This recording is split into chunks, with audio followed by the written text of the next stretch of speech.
Você já fracassou alguma vez na sua vida? Fala sério, né? Quem nunca? Eu acho que a minha vida é mais marcada por fracasso do que por acerto. Eu lembro de uma ocasião, por exemplo, que eu estava pintando a casa, uma das casas que o pastor Neemias morou quando nós chamamos o pastor Neemias para trabalhar conosco em Vargem Grande. Ele foi trabalhar na congregação que nós temos em Caucaia, e a congregação ficava no mesmo ambiente, na mesma casa onde ele moraria, e estava precisando de uma pintura. E como eu sempre faço, chamei lá um pessoal, uma galera, né, alguns jovens, falei, bora lá pintar, bora. E na primeira lata de tinta que eu fui abrir, todo pomposo, né, achando que eu era o pintor, um grande Picasso ali das paredes, fui abrir a lata de tinta, ela deu uma explosão, assim, puf, voou tinta para tudo quanto é lado. Nessa, estava um venezuelano lá comigo, chamado Jesus. Ele olhou para mim, dentro dos meus olhos, e falou, pastor, eu gosto tanto de você, pastor. Eu olhei para ele e falei, nossa, né, do nada, acabei de estourar uma lata de tinta. Eu falei, ele você faz tanta caca. Ele falou desse jeito, ele falou, você faz tanta caca, dá a impressão de que você é como nós, né? Não é alguém que parece ser muito além de nós, é como nós, você faz tanta caca. E ele não está errado, não. E ele nem sabe de todas as cacas que os pastores fazem. A gente falha, e falha às vezes miseravelmente. Se você nunca falhou, tente assar, por exemplo, um pão de alho. Quem aqui já tentou assar um pão de alho? Qualquer um que já tentou assar um pão de alho na sua casa, já fracassou miseravelmente. Parece que o pecado nos faz fracassar miseravelmente nas coisas mais banais, nas coisas mais bobas, não é verdade? Você abre um pacote de pão de alho, você coloca em cima de uma brasa, você vira as costas e o negócio queima. Nem assar um pão de alho, às vezes a gente dá conta de fazer, abrir uma lata de tinta, preparar um doce. Uma vez eu fui, só um último exemplo, fui preparar um doce, tinha um pessoal lá em casa, inclusive, esse pessoal, a mulher, a esposa, a Claudinha, ela faz doces assim incríveis. Eu falei, vou fazer um para surpreender. Aí eu vi na internet um doce muito simples, gente, 4 ingredientes. Se você considerar água ingrediente, porque era leite em pó, leite condensado, açúcar e água. Uma balinha de leite em pó, já comeu? Não coma a minha. Aí eu misturei o leite em pó com o leite condensado, ficou aquela misturinha. Peguei aquelas bolinhas, derreti açúcar em calda e pinguei aquele leite em pó com leite condensado dentro do açúcar em calda e falei, coma, se surpreenda. Quase quebrou o dente da mulher. Ficou incomível. O negócio com 4 ingredientes. E eu fracassei miseravelmente. Não dei conta de fazer. Agora pense no nosso andar com Deus. Não é verdade? Se a gente fracassa fazendo pão de alho, se a gente fracassa fazendo doce de 4 ingredientes, sendo um deles água, se a gente fracassa para abrir uma lata de tinta, para pintar uma parede, quanto mais em cumprir a vontade de Deus, em andar com o Senhor, em fazer aquilo que Ele exige de nós em Sua palavra. É claro que nós fracassaremos. E é por isso que este texto é de suma importância para todos nós. Porque este texto é um texto que revela a graça de Deus para os fracassados, como eu e como você. Neste texto, o apóstolo Paulo fala da justificação, que não se dá através das nossas obras, que não se dá através do nosso desempenho, que não se dá através da nossa performance. Paulo fala da salvação, da justificação que se dá pela fé em Cristo Jesus, o nosso Senhor. Nós, como pessoas que fracassam em andar com Deus, precisamos de um Deus que não fracassou em nos justificar. Em um Deus que triunfou em nos justificar por meio da cruz do seu Filho, por meio da fé que Ele mesmo criou em nós para crermos em Cristo Jesus como o autor e consumador da nossa salvação. E eu quero trabalhar com vocês então nesta noite 3 verdades a respeito da justificação pela fé. E a doutrina da justificação pela fé é tão linda, é tão sublime, que eu não vou nem chegar perto de falar tudo a respeito dela. São apenas 3 verdades bem básicas que nós encontramos aqui e que deve trazer alegria, paz e tranquilidade para o nosso coração, bem como direcionamento para a nossa caminhada com o Senhor Jesus Cristo. Qual é a primeira verdade, então, que nós encontramos a respeito da justificação pela fé neste texto? Em primeiro lugar, ela não se fundamenta em uma vida de obediência à lei. A justificação, como o próprio nome já se diz, justificação pela fé, ela não está fundamentada na lei, mas na fé em nosso Senhor e Salvador Jesus Cristo. E o apóstolo Paulo mostra isso nos 2 primeiros versos que nós lemos aqui, nos versículos 15 e 16. E no versículo 15, por exemplo, o apóstolo Paulo vai mostrar que as obras da lei não justificam o homem pecador, por mais que ele tente. Isso está tanto no versículo 15 como aí no versículo 16, na primeira e na última parte do versículo 16, que eu releio agora. Me acompanhem aí na tua Bíblia. Os versículos dizem assim: nós judeus, por natureza, e não pecadores dentre os gentios, versículo 16 agora, sabendo contudo que o homem não é justificado por obras da lei. Agora, pulando para a última parte do versículo, Paulo reforça dizendo: e não por obras da lei, pois por obras da lei ninguém será justificado. Então o apóstolo Paulo, que segue no seu diálogo a respeito daquilo que ele havia conversado com o apóstolo Pedro, ele diz: olha, homem algum jamais será justificado através daquilo que faz para Deus, porque tudo que nós, entre aspas, fazemos para Deus é insuficiente para que nós nos tornemos justos diante do Senhor. Para nós entendermos um pouco melhor o que significa justificar. Justificar é exatamente o oposto de condenar. Condenar é declarar culpado, todavia justificar é declarar sem culpa, completamente inocente. E nenhuma das obras que nós praticamos, nenhuma das nossas tentativas em observar a lei de Deus, fará com que nós sejamos justificados, isto é, declarados justos na presença do Senhor. Sabe por quê? Porque por mais que alguém se esforce, a lei exige perfeição. E ninguém jamais é perfeito diante do Senhor. Homem nenhum, principalmente o homem não regenerado, jamais vai praticar de forma perfeita todos os critérios, todas as exigências da lei, para que através da sua própria obediência ele possa ser justificado. Muito pelo contrário, a palavra de Deus nos ensina que o homem não regenerado, ele é integralmente depravado. Isto é, todas as suas faculdades foram afetadas pelo pecado. Todas as suas inclinações, toda a sua vontade, todas as suas obras são contrárias a Deus. O homem sem Cristo está completamente do lado oposto de Deus. Paulo diz isso lá em Romanos, só que ele diz de uma outra maneira. Ele diz, pois, que por causa do pecado, nós estamos destituídos, separados da glória de Deus. Um pouco antes deste texto, lá em Romanos 3, do 10 ao 18, Paulo diz assim, citando o Antigo Testamento, falando a respeito de nós sem Cristo Jesus. Paulo diz que, como está escrito, não há justo, nenhum sequer. Estou em Romanos 3, 10, 11 agora.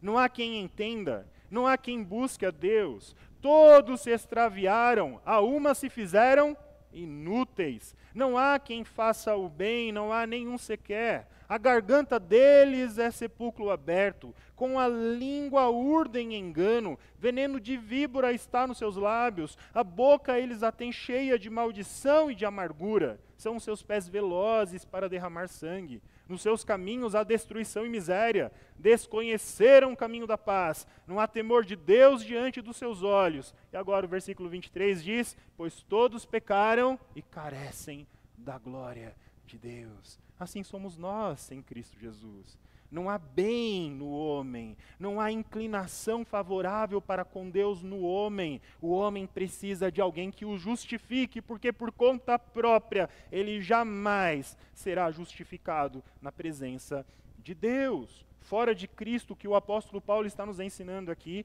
é que o homem é e permanecerá filho da ira por causa dos seus pecados.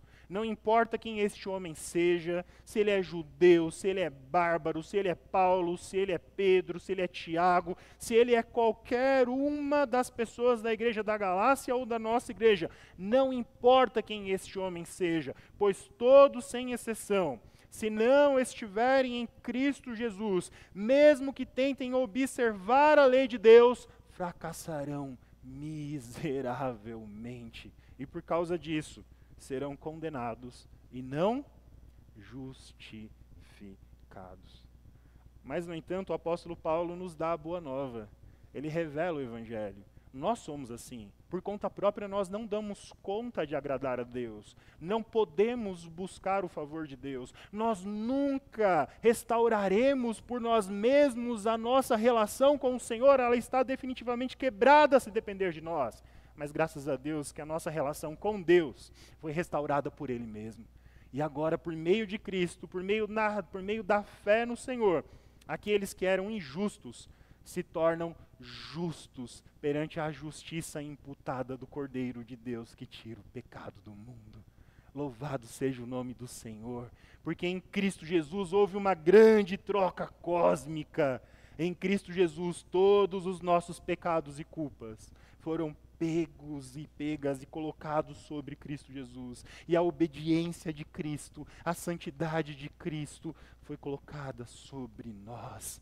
Louvado seja o nome do Senhor. E nós possuímos e nós experimentamos estas coisas, única e exclusivamente por meio da fé, e não por meio das obras. É o que o apóstolo Paulo reforça, bem aí no cerne do versículo 16. O apóstolo Paulo diz assim: e sim, mediante a fé em Cristo Jesus, também temos crido em Cristo Jesus, para que fôssemos o quê? Justificados pela fé em Cristo. Queridos, nós não somos justificados pelo que fazemos, nós somos justificados porque nós cremos.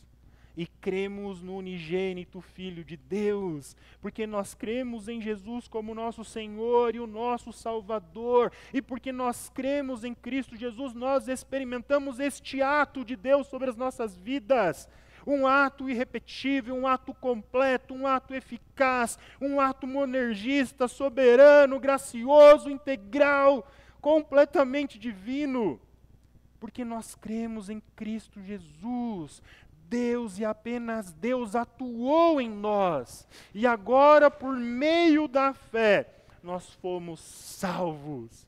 Fomos considerados santos, justos e temos parte com Deus. O apóstolo Paulo, falando a respeito destas mesmas coisas, lá em Efésios, capítulo 2, versículo 8 e versículo 9, ele diz assim: porque pela graça, mediante a fé. E isto não vem de vós. É o quê? É dom de Deus, não de obras, para que ninguém se glorie. E ele conclui: pois somos feitura dele, criados em Cristo Jesus, não pelas, mas para as boas obras. Louvado seja o Senhor, porque se nós fracassamos, Cristo não fracassou.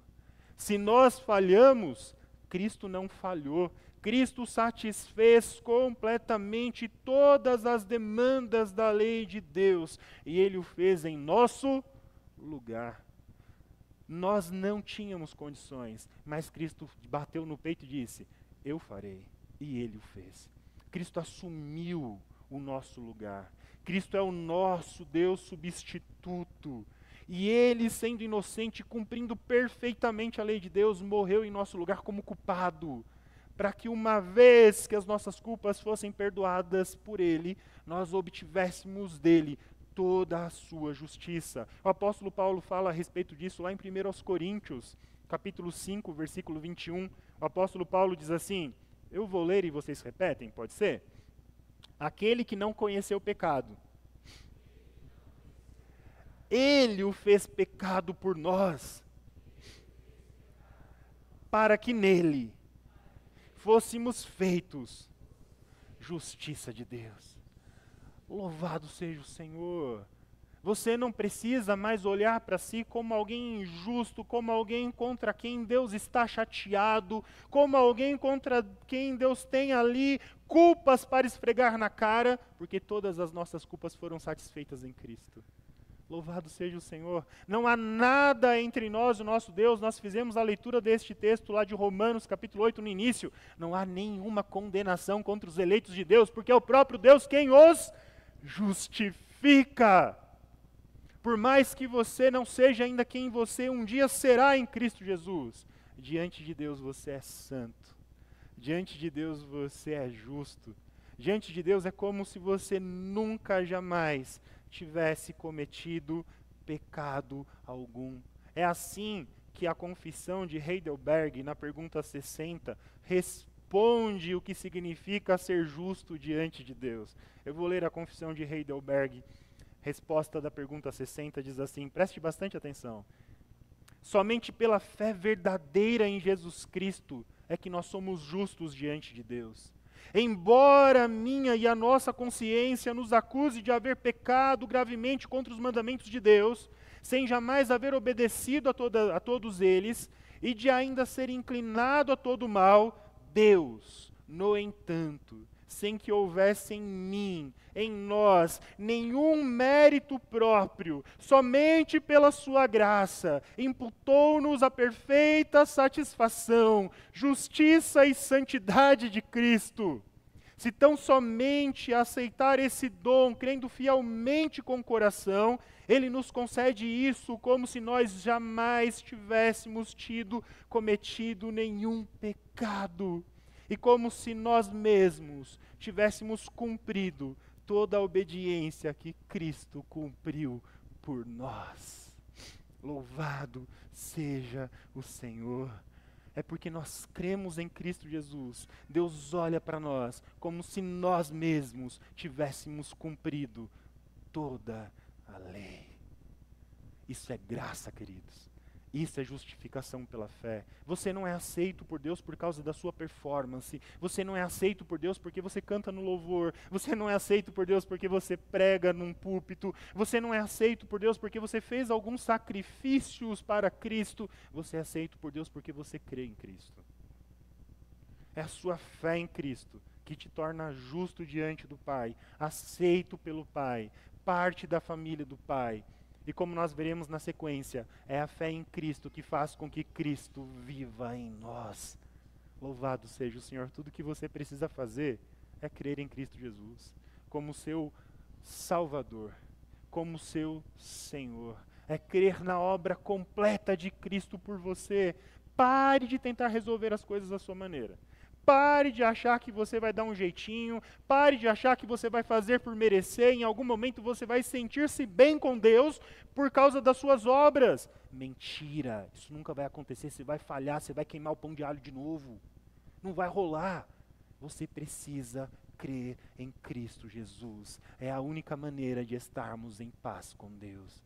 Justificados, pois, mediante a fé, temos paz com Deus, por meio de Cristo Jesus, o nosso Senhor. Louvado seja o Eterno. Uma segunda verdade a respeito da justificação pela fé que nós aprendemos aqui no texto é que ela não endossa uma vida de desobediência à lei. Olha só que interessante, a doutrina da justificação pela fé, ela sempre foi contra-atacada por aqueles que não creem na justificação pela fé. Aqueles que creem que a justiça se dá pela obediência da lei, quando ouvem as pessoas pregando que a justiça se dá pela fé, elas logo dizem assim, então a gente pode continuar pecando? Então a gente pode fazer o que der na telha? Então eu posso viver de qualquer jeito e que está tudo bem? Porque onde abundou o pecado vai superabundar a graça mesmo. Então tudo bem que eu continue pecando, pecando e pecando, porque Deus vai me perdoar, me perdoar e me perdoar. E quanto mais eu pecar, mais Deus me perdoa. E quanto mais Deus me perdoa, mais Ele revela a graça. Então é bom que eu permaneça pecando. Ou seja, a doutrina da justificação pela fé me empurra para o pecado? É claro que não. Jamais! A doutrina da justificação pela fé nunca endossou e nunca endossará o pecado. É sobre isso que o apóstolo Paulo trata, aqui nos versículos 17 principalmente, mas também no versículo 18, já fazendo ponte para aquilo que ele passa a falar no versículo 19. Vamos mais uma vez no versículo 17? Preste bastante atenção no que o apóstolo Paulo diz aí. No versículo 17, ele diz assim: vamos juntos. Mas, se procurando ser...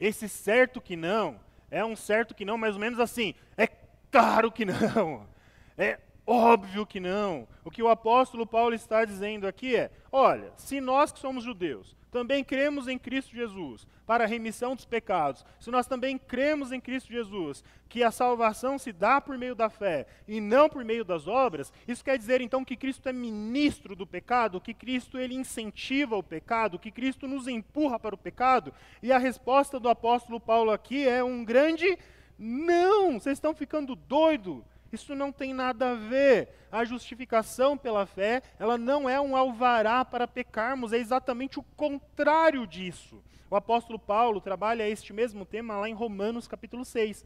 Vocês lembram o que é dito lá em Romanos capítulo 5, finalzinho? Onde abundou o pecado, superabundou a graça.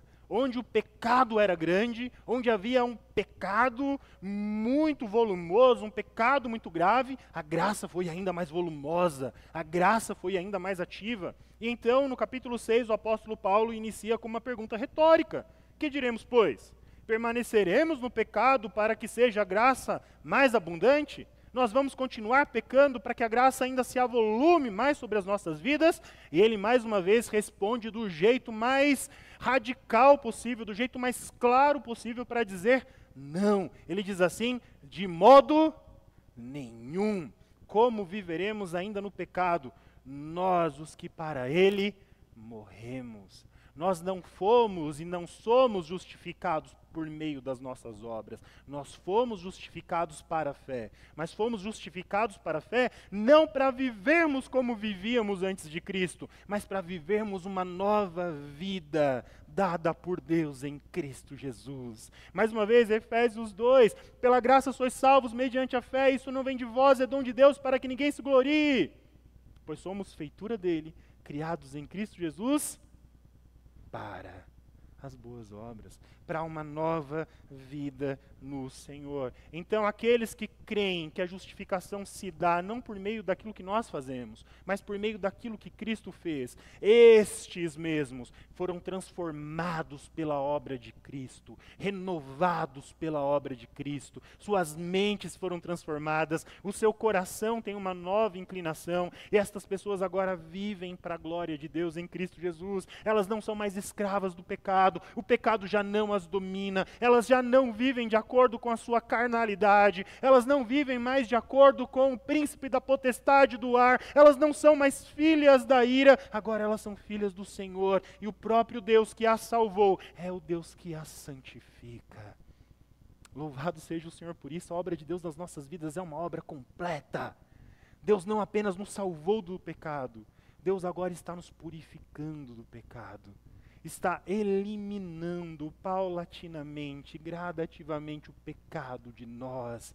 Nós estamos nos tornando santos e cada vez mais santos, de dia a dia, de glória em glória. Louvado seja o Senhor por isso.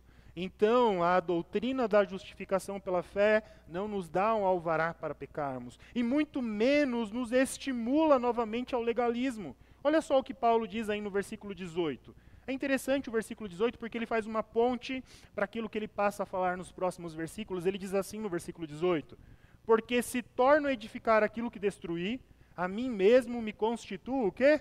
Transgressor.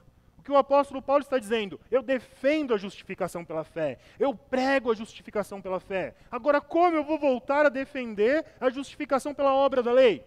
Se eu defendo a justificação pelas obras da lei, então eu mesmo me faço transgressor daquilo que eu prego e da própria lei. Então a ideia do apóstolo Paulo é reforçar que nós somos salvos pela fé, mas ao mesmo tempo nós vivemos pela fé. É isso que o apóstolo Paulo passa a tratar nos próximos versículos. Nós não apenas obtivemos a salvação por meio da fé em Cristo. E agora, como que nós vivemos? Agora a gente volta a viver de acordo com a lei. Eu criei em Cristo por meio da fé, mas agora eu preciso me conformar à lei para continuar vivendo para o inteiro agrado de Deus? Eu mantenho a salvação por meio da lei? De forma alguma, queridos. É um erro pensar que fomos salvos pela fé, mas que nós permanecemos salvos pelas obras. Tanto o chamado cristão para a salvação, como a permanência do cristão em uma vida salva, ambas estão fundamentadas aonde? Na fé em Cristo Jesus. Então, terceiro e último ponto que nós trabalharemos agora a respeito dessas características da justificação pela fé, destes fundamentos, dessas verdades a respeito da justificação pela fé que nós encontramos neste texto, é que a justificação pela fé, ela conduz a uma vida de obediência à lei. Mas não uma obediência fundamentada no mérito. Não uma obediência fundamentada na barganha. Então eu criei em Cristo, fui salvo por Cristo, mas agora depende de mim. Agora sou eu. Agora deixa comigo. Vou bater no peito, matar no peito essa bola e vou sair aí fazendo vários gols, porque agora sim eu vou dar conta de resolver o meu problema com Deus. De forma alguma. Nós fomos salvos pela fé e nós devemos viver pela fé em Cristo Jesus. Nós caminhamos pela fé. É pela fé que nós vivemos para a glória de Deus. Por isso que o apóstolo Paulo nos ensina algumas coisas importantes a respeito dessa condução da justificação pela fé a uma vida de obediência. Paulo nos diz, por exemplo, que os justificados pela fé, eles morreram para a lei e eles vivem para Deus. Versículo 19 diz assim: porque eu, mediante a própria lei, o quê? Morri para a lei, a fim de viver para Deus. Nós não vivemos para cumprir a lei, nós vivemos para Deus. E porque vivemos para Deus, nós nos submetemos àquilo que é agradável a Deus. Nos esforçamos para viver para o inteiro agrado de Deus, não para cumprir preceitos da lei que já foram cumpridos por Cristo Jesus, mas para realizar em nossas próprias vidas aquilo que é da vontade do Senhor, aquilo que é agradável ao Senhor. Ao mesmo tempo, na continuação do versículo 19, Paulo diz que os justificados pela fé, eles estão crucificados com Cristo Jesus. Versículo 19 diz: estou crucificado, eu morri com Cristo Jesus. Toda a nossa desobediência, toda a nossa culpa, todo o nosso velho eu foi pregado na cruz de Cristo. O apóstolo Paulo diz que o escrito de dívida que pesava contra nós, que nos separava de Deus, foi cravado na cruz. Louvado seja o Senhor por isso. Colossenses, capítulo 2, dos versículos 13 ao 15, Paulo reforça essa verdade. Paulo diz: e a vós outros, que estáveis mortos pelas vossas transgressões. Paulo está falando da gente, queridos. Pela incircuncisão da vossa carne, vos deu vida juntamente com ele, perdoando todos os nossos delitos, tendo cancelado o escrito de dívida que era contra nós, e que constava do quê? De ordenanças, do tipo circundam-se, observem tais festas, se abstenham de tais alimentos. Esse escrito de dívida, ele foi o quê?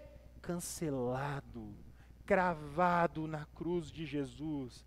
Esse escrito de ordenanças, o qual nos era prejudicial, removeu-o inteiramente, encravando-o na cruz e despojando os principados e as potestades, publicamente os expôs ao desprezo, triunfando deles na cruz. Louvado seja o Senhor pela cruz de Jesus Cristo, porque por causa da cruz de Jesus Cristo, eu e você não precisamos mais de circuncisão na carne, porque nós estamos circuncidados em nosso coração.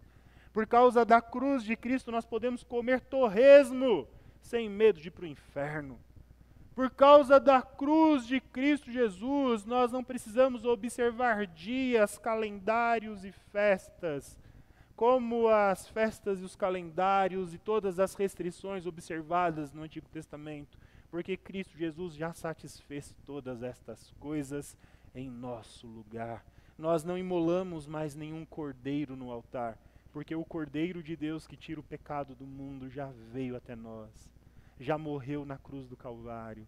Ele ressuscitou ao terceiro dia, está junto ao Pai intercedendo por cada um que crê em seu nome. Louvado seja o Senhor! E quando Cristo foi à cruz, nós estávamos lá com Ele. Nós fomos mortos na cruz com Cristo, mas não apenas morremos com Cristo, nós ressuscitamos em Cristo Jesus. E essa é a maior e mais excelente notícia do Evangelho. Nós estamos vivos em Cristo e Cristo vive em nós. Os justificados pela fé, de acordo com o versículo 20, vivem pela fé em Cristo. Vamos ler com muito vigor o versículo 20. Versículo 20 diz assim: logo já não sou eu quem vive.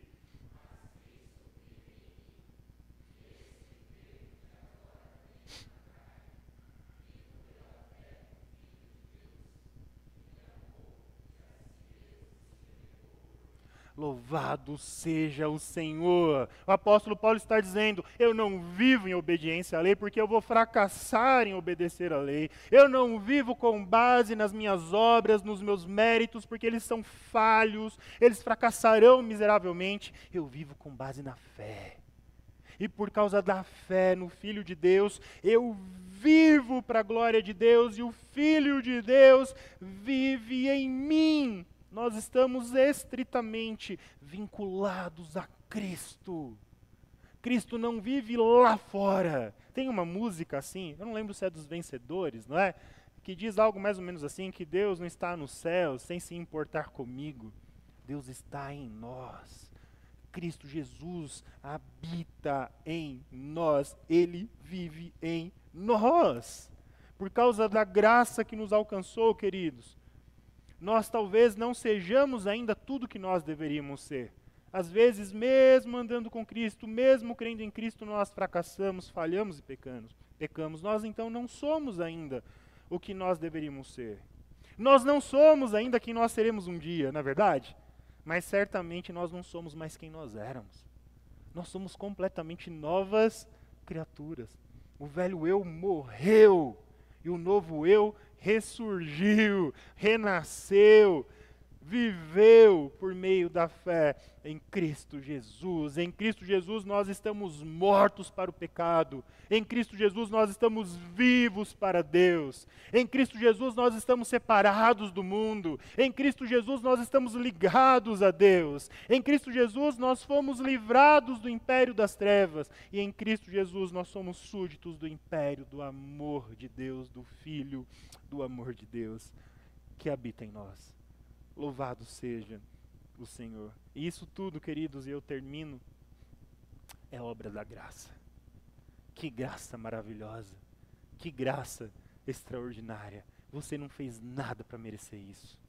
Você estava lá queimando pão de alho. Você estava lá fazendo bala dura. Você estava lá abrindo lata de tinta e derramando tinta para tudo quanto é lado. Você estava fincando o pé na jaca com seus pecados. Você estava debochando de Deus, vivendo como se Ele não existisse. Mas Deus te chamou na eternidade. Te escolheu quando você ainda não era. Te entreteceu no ventre da sua mãe. E determinou todos os seus dias quando nenhum deles havia ainda.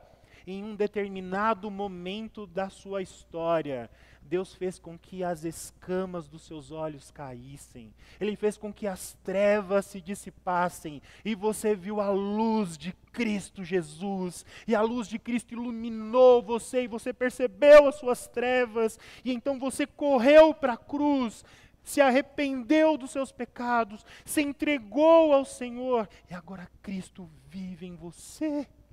E isso tudo por meio da graça de Deus, sem que você fizesse absolutamente nada por isso. Por isso que o apóstolo Paulo termina no versículo 21 nos fazendo um alerta, dizendo que se nós desconsiderarmos a graça de Deus, se nós desconsiderarmos a salvação, a justificação pela fé somente, nós estamos anulando a morte de Cristo Jesus. É o que o apóstolo Paulo diz: não anulo a graça de Deus. Pois se a justiça é mediante a lei, segue que morreu Cristo em vão. Mas Cristo não morreu em vão. A nossa salvação se dá por meio da morte do Cordeiro de Deus, que tira o pecado do mundo. A pergunta mais importante que você precisa responder nesta noite é: você crê em Cristo Jesus? Mas você crê de fato em Cristo Jesus? Eu não estou perguntando se você reconhece que Cristo Jesus de fato existiu, que Ele é o Filho de Deus, que Ele habitou entre nós há uns 2000 anos, que Ele foi para a cruz, que Ele ressuscitou. Essa história que às vezes nós contamos sem levar em consideração o que ela significa. Ela de fato já impactou seu coração? Ela já mexeu com as suas estruturas? Ela já fez você se reconhecer como um miserável? É isso que Cristo faz conosco. Cristo, ele faz com que nós nos percebamos grandes miseráveis, mas ao mesmo tempo miseráveis, que são acolhidos, amados e sustentados por sua graça. Miseráveis, mendigos, mas mendigos que em Cristo Jesus encontram pão. Pessoas que estão morrendo de sede, mas que em Cristo Jesus experimentam a água da vida e são plenamente dessedentados. E uma vez que bebem desta água, nunca mais buscam água em nenhuma outra fonte. Isso já aconteceu com você? Se não aconteceu com você, ore ao Senhor. Peça ao Pai que você experimente estas coisas com grande profundidade. Que Cristo Jesus de fato seja o Senhor de quem você é, o Senhor da sua vida. Que você experimente deste pão, que você tome